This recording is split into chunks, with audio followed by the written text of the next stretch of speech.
Hey, what's going on? I'm here at Norcal Regionals. It's day one. There's no Street Fighter 5, so I thought I'd make the most of my time and catch up with one of the most interesting people to talk to at the moment. We have Justin Wong. What is up, man? How you doing? I'm great. Thank you so much for giving us some of your time. We've all got a bit of a day off today. Yeah, it's a very good, relaxing day. People playing Street Fighter 4, Street Fighter 2, Tekken 7, and yeah, no Street Fighter 5 today, right? Which is like the most important part probably for Norcal Regionals because the premiere. That's right. People are going to have to play all the way from pools 10 a.m. all the way down to top 8 in one day. So it's going to be a bit of a challenge. When's your pools? What time? 12, so it's not too bad. You know, well, it should be a long day. It's going to be a long day. Yeah, 12 p.m. and then top 32 to top 8. But at least Sunday you don't have to wait till like 8 p.m. to play your finals. That's right. Right. Top 8's at 1 p.m. local time. Yeah, that's good. Which is actually really good for the worldwide audience, I think, because it means that us guys in Europe will be. I think it's 8 p.m. Okay. For us, West Coast, that will be 1 p.m. Yeah, pretty much. I would say East Coast. Sorry. Yeah, East Coast 4. Yeah, so everyone can kind of catch it at a somewhat convenient time on a Sunday. Yeah, only Hawaii gets bodied. Hawaii's at 8 a.m. I don't know at that point. I don't know what it's like for Japan, but yeah. I think it's probably at nighttime as well in Japan. It might be early morning. Sure. Early morning. Yeah, that's true. It's not sure.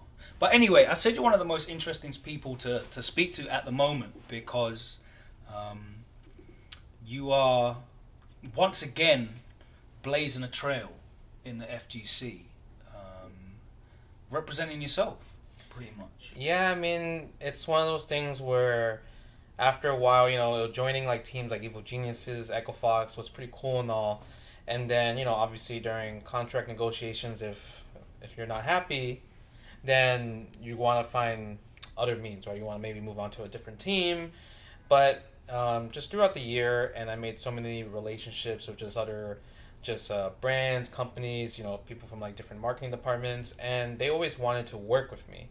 So I just thought to myself, why can't I just get them as my own sponsor and just build my own brand in terms of have my own jersey, using their products, and me having a relationship with them, direct relationship. Because when you're on a team, like the team is pretty much the middleman. That's like the agent. So you don't really get to talk to like the sponsor that you're sponsoring. Like so, like Echo Fox had like Asus, they had a HyperX, but I had to talk to Echo Fox to relay the message to those companies, and then they will relay the message back to Echo Fox to give it back to me. And I wasn't really a big fan of that because then there's just pretty much an ask and take type of conversation instead of like a hey, hello, how you doing? How's your day? Or what's the next event I'm going to see you at so we could go kick it and chill, have dinner.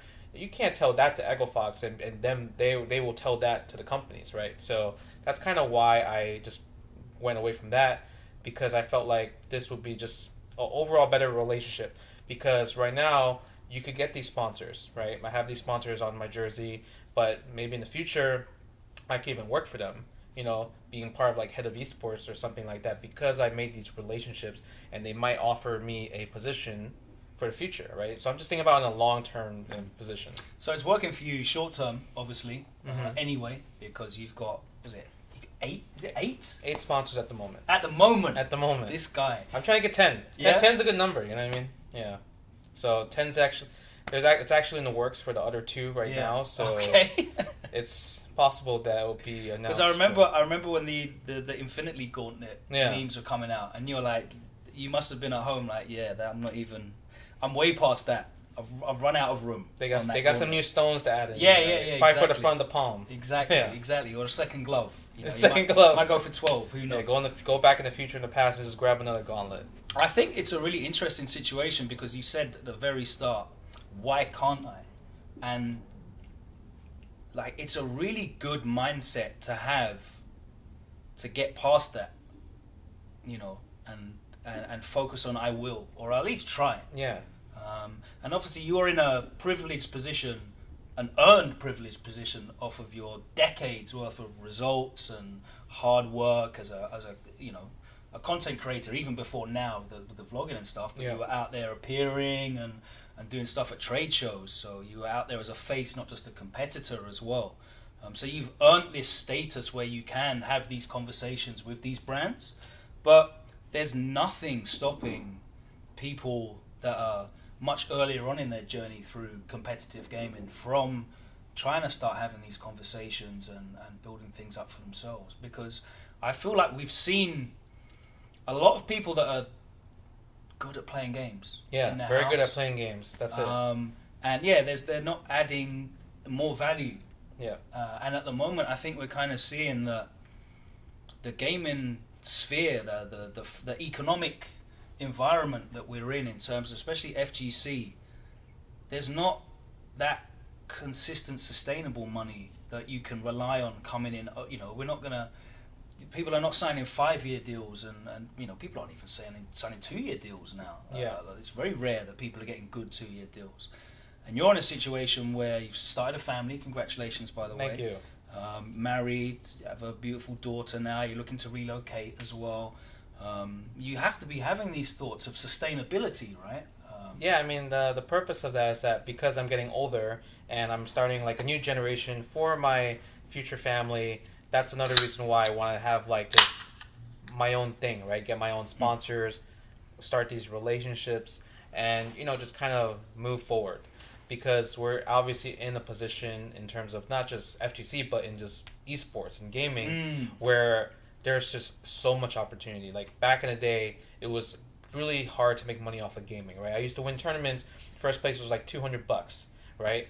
But now, which is great when you're like 17. 100%. Right? It was you amazing. Know, it's like awesome. Yeah, it was amazing. But now, like people can people when you're 17, you could win like 150 grand, like Punk 150 grand for E-League, right? But that's because he's an amazing player.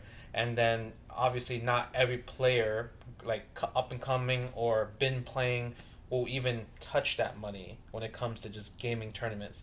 So what's the best way to do afterwards? You have to think about outside the box. It's not just about pressing buttons good, right? It's all about social media, doing content creating, doing consistent Twitch streams, you know, finding different avenues of income within gaming. Adding to your value. Yes, that's like the most important part.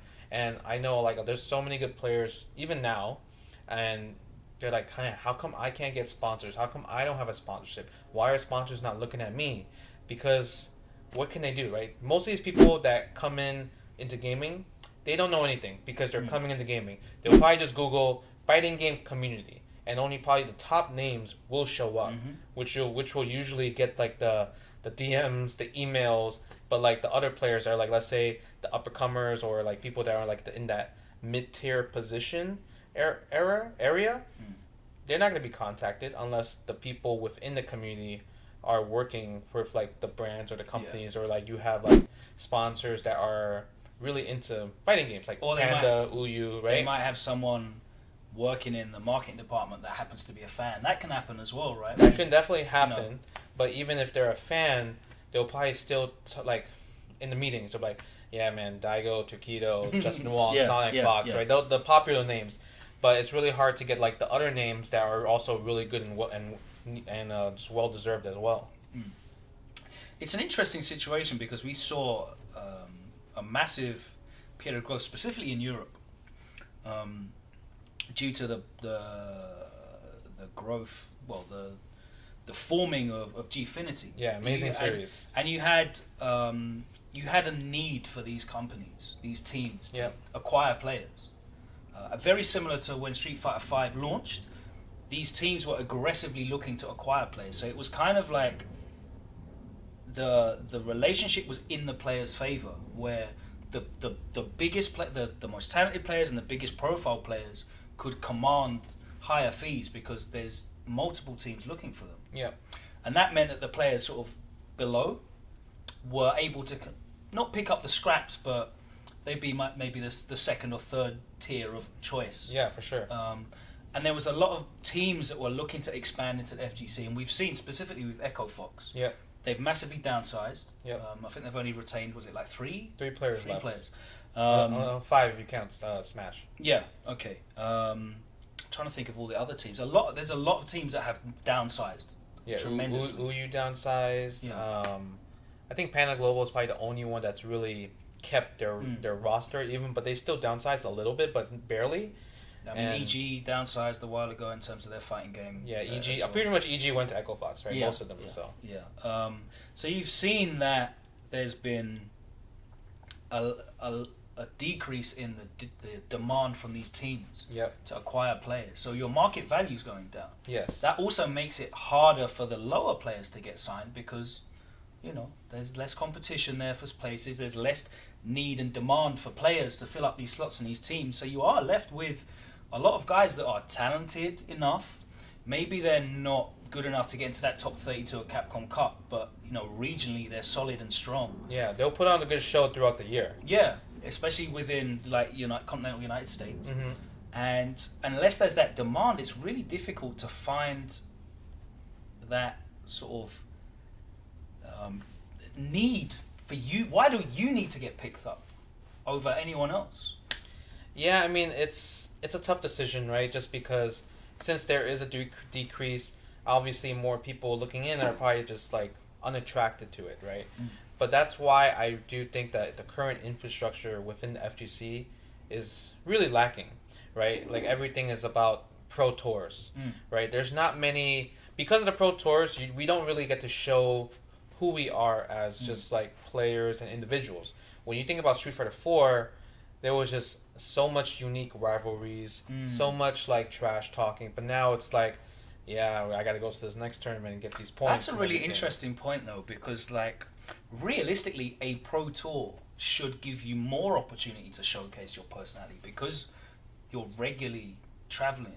I think one of the cool things, I saw someone talk about this the other day, one of the cool things about like the Street Fighter 4 era and before that was when players met up from different regions, it was a rare thing. It is. Like, East Coast, West Coast smack talk obviously existed on like forums and news groups and stuff, but you didn't actually get to play each other every other week. Until probably like maybe like a CEO or EVO or final round. So everything's like piling down on the build up to this one big whereas now you can have a rivalry with someone and you'll see them next week. Yeah, and you'll play your money match and then it's a call, it's whatever. So your rivalry doesn't really have the time to build as a storyline. Yes. When really those rivalries should be built as storylines throughout the season. Yes. On the Pro Tour. But like you said, that infrastructure isn't there. There's not that content being created, specifically maybe by, the publishers for whatever game it may be. You don't really see a lot of that stuff where they're sort of building a storyline throughout the season. Well,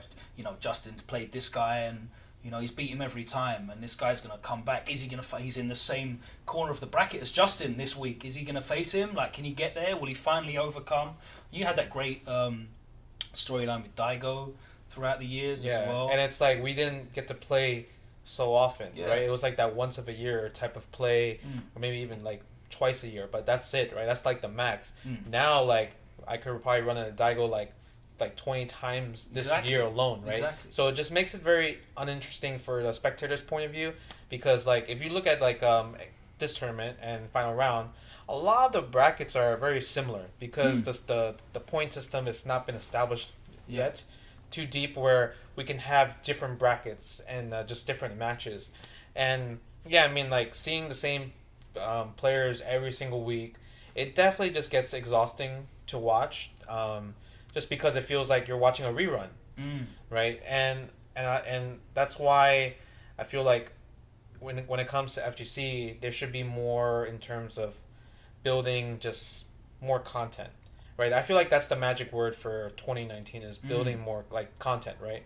Because I feel like there's so much content that has never been seen to really show who we are, how we are as a community, and how fun we are, right? It's really just tournaments, and that's also another reason why people don't like streaming personal streams, because people are so used to only watching tournaments, where when you're watching as an individual streamer, it's kind of boring at times, right? When you're watching this person just grinding rank, because rank is the only thing we have in Street Fighter 5 to get better and also, show the crowd, show the people how to play the game.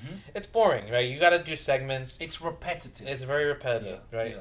And then I also think that the fact that real content creators that have been doing it for so long, they are coming up. They are coming up like now. Like more people from content side are getting sponsored now compared to pro players. Yeah, you mentioned UIU earlier. Like they have a specific division for streamers and content creators. Yeah, which even, is pretty cool as well. And even Zero, the god of Smash 4, he's like, yeah, I do not care about going to Smash Ultimate tournaments. Really, I'm comfortable at staying home, being a streamer, because if you're a successful streamer and you go out to a tournament for one weekend, you're losing all of your subscribers. Yeah, it's crazy. You're my Netflix. If you're turning off my Netflix, I am unsubbing to you. Yeah. So you're a prisoner to the system, and that really kind of takes you away from being a competitor from what you originally did as just like growing up and also winning these tournaments.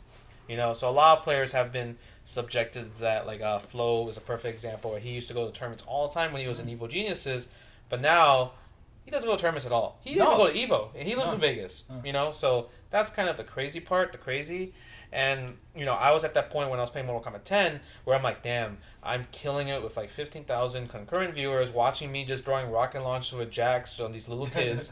And I was like, I don't want to go to the tournament because if I go to the tournament, like, I'm losing money, right? That's the thought process. Yeah. I'm literally losing money. Like, one time, that 1 month of there was 3 months where I just streamed until I just quit streaming and went to work at Nvidia, and each month I was making like 30 grand from streaming. Jeez, that's crazy. Christ. 30 grand from just me playing Mortal Kombat X. There's maybe like 5 tournaments that you can win that money. I know, 5. Only 5. And you have to win. You have to win. Like, you have to beat the best players. The best players in the world, you have to beat them. In Street Fighter 5. In Street Fighter.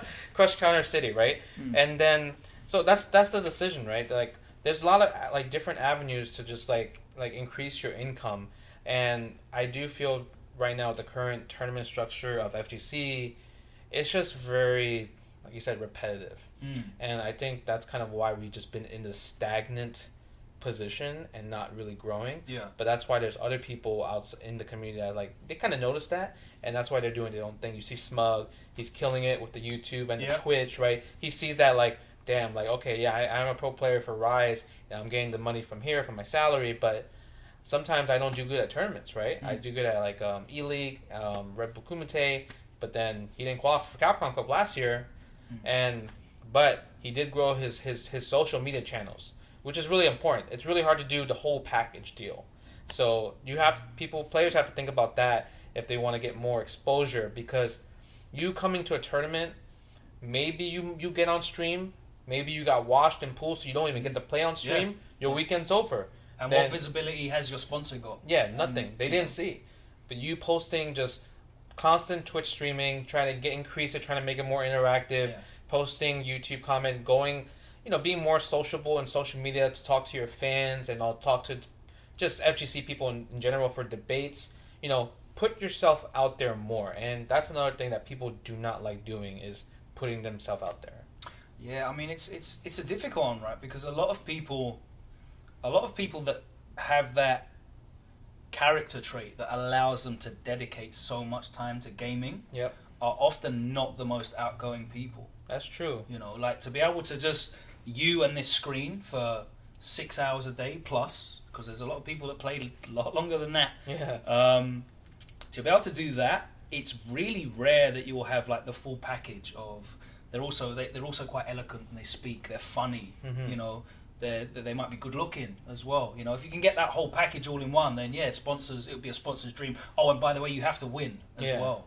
It's crazy, that amount of pressure, but it doesn't mean that there's not things that you can be doing. And that's why I really wanted to talk to you, because you've taken it upon yourself to just get on with it and start doing these things. Like, why can't I approach these companies that I'm seeing working with all these different, this company's working over here with this team, and they're working with a different team, so that means I can't work with both of them if I'm on this team or that team. Yeah. Maybe I really like this Quamba stick, or maybe I like this Victrix stick, but my team's sponsored by Hori, so I can't.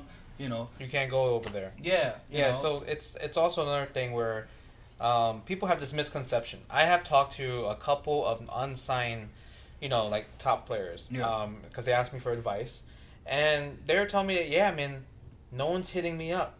Like, and I'm like, why are you waiting? Yeah. Like, why aren't you DMing these guys? Like, these guys might not even know that you're available, right? So, like, I have told them, like, these companies, right, some do reach out to me, but I also DM a way ton of just companies in general. Like, when I was just like, all right, I'm gonna go my own solo route, I definitely probably DM'd maybe like 100 companies. Yeah, you didn't just hit up 12 companies and get 12 agreements in place straight away. Yeah, I definitely had some no's. I definitely had some, we don't have the budget. I definitely have maybe next year. But I talked to 100 just video game companies, like gaming companies that's in the video game space for esports, or even so this is other not companies. even non-endemic companies like the Verizon or Coke or Red Bull or whatever it might be. These are companies that are operating within the space. Yeah, these are companies operating within the space because I think people would find it hard to even like write down 100 companies. So you've done your research there as well. You've gone out, you've clearly looked and made notes on everything that you've seen and found everyone's contact details. Like, that's the grind. Yeah, that's the work. I look at all the teams in esports. Yeah. All the teams have their sponsors that they have listed. And not just FGC, I'm sure. Yeah, not just FGC related. Copied all of them down, right?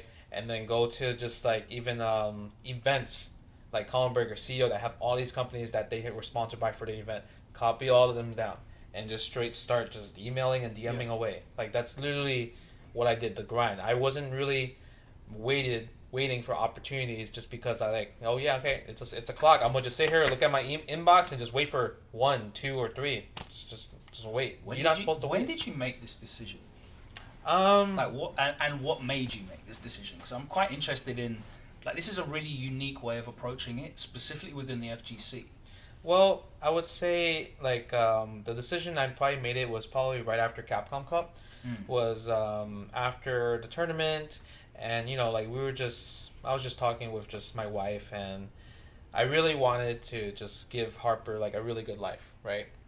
So then I just thought, I don't think with just the amount of I have on my back in terms of taking care of, let's say, my side of the family, and then also my new family, and also just living where I'm currently living in Vegas in my house, and then also just I would say helping just people flying out and everything. I thought to myself, I don't think Equifox would be able to support me at that point, because if you think about it, I'm spending like a lot of money based off just all those bills and also potential futures and putting into savings, retirement fund. And so I thought to myself, all right, I might as well just take a risk and see what happens, right? Scared money does not make money. That's kind of what I thought about, right? I always thought about that. But that's a real brave mentality, because on the other side, you could have looked at it like, right, okay, I have my family already. I now have a new family. My new family is going to grow. I've got a child on the way, and I have all these responsibilities. Let me just take the safe money. Let me just cut everything back. I'll stop being able to fly people out because I have these new responsibilities. It's great to be able to fly people out under One Nation, but my daughter's my number one. Yeah. And, my savings, a college fund, everything's going to go into that instead. Let me just play it safe. And a lot of people would have probably done that in that situation. So to go and take the risk and bet on yourself is a really brave mentality to have. I have to commend you for that. I think what also really helps is that because I've been in this space for so long and able to just have all these events, all these activations where like, okay, I just said, I'll take like a 3-month risk. It wasn't really a whole year because I just thought to myself, all right, if I don't get anything by 3 months close to what I was getting to, like just what Equifox was giving me, then I'll probably re-sign with a different team, right? Because I had different teams come up to me offering me like a lot, and then I had to turn them down because I'm like, eventually I had all these conversations, and all these hopeful conversations were gonna lead into a partnership with them, and I held off, and then 3 months later it all worked out. So very blessed on my side, but I also had a plan B where I could be able to resign or assign to a new team regardless. So that's kind of like my safe fall, even if things just didn't work out. So it wasn't really a risk. It wasn't like an all or nothing thing. It wasn't. It was definitely an option select. We don't have those anymore. But yeah, it's really cool to see that you've made it work, And it's showing people that, whilst Justin Wong might have that security of, well, I can just get signed by anyone if it doesn't work out, so I'm okay. And also, if I DM or email these 100 companies, they're going to know who I am because I'm Justin Wong. Cool, well, maybe you're not Justin Wong, but scale it down. Yeah, scale it down. Right? You don't have to be on my level. Yeah. Like, you can definitely get on your level, stay on your level, and know what you are worth, and then eventually build that up. I think a lot of people have no idea what they're worth because it's just such a new space, right? It is a new space, for like, sure. we're all just, what are you getting? You know, you I've seen the conversations. Like, you know, Justin, what's your deal worth? Okay, it's cool. So I'm going to ask for this. Oh, I know that he's getting this. So, you know, when the company contacts me about signing to this team, I'm going to ask for that. Even commentators, what are you getting for this? Yeah. Okay, yeah, cool. That's what I'm going to ask for as well. Like, we have no idea what the space is because it's really unstable. It's very unstable. Like, the revenue streams are all over the place. A lot of it's venture capital, which is why you're seeing a lot of these teams scaling back when they're not really hitting the targets financially that they might be. Nothing to do with the players underperforming or overperforming or whatever. You know, I've seen guys not get re-signed who have had incredible years. Yeah, And like Cabo, for example. Yeah. Yeah. I mean, even to a higher level, there's guys that weren't re-signed that were, you know, top 5 in the world in their game. Yeah. But if the team is not hitting those sales targets, then, you know, it is what it is. Yeah, and then I would say another thing is that just don't sell, I would say, don't keep your socials only about FGC, right? For example, like, everyone knows that I'm a very big mobile game fanatic. Yeah. I love mobile games. So I talk about mobile games all the time. And, you know, when you do stuff like that, people will approach you about, hey, do you want to help promote this mobile game? Do you want to work on this mobile game? Do you want to do a activation with this mobile game where you do a stream or make some content for it and then we pay you? So, like, just because you're within gaming and you're also just let's say you're only a fighting game player, that doesn't mean you're also revenue and also just deals, partnerships, and thinking about connections can just only be about just fighting games. It could be about gaming in general, because if you play fighting games professionally or go to tournaments, you probably played other genres of games and enjoyed it. So, you know, do not just sell yourself short just only for one genre. That's also another thing. That's a great point. We're going to continue this conversation after this very short break. Don't go anywhere. We're here talking to Justin Wong at Norcal Regionals about his master plan to take over the esports realm under his Wong Nation brand.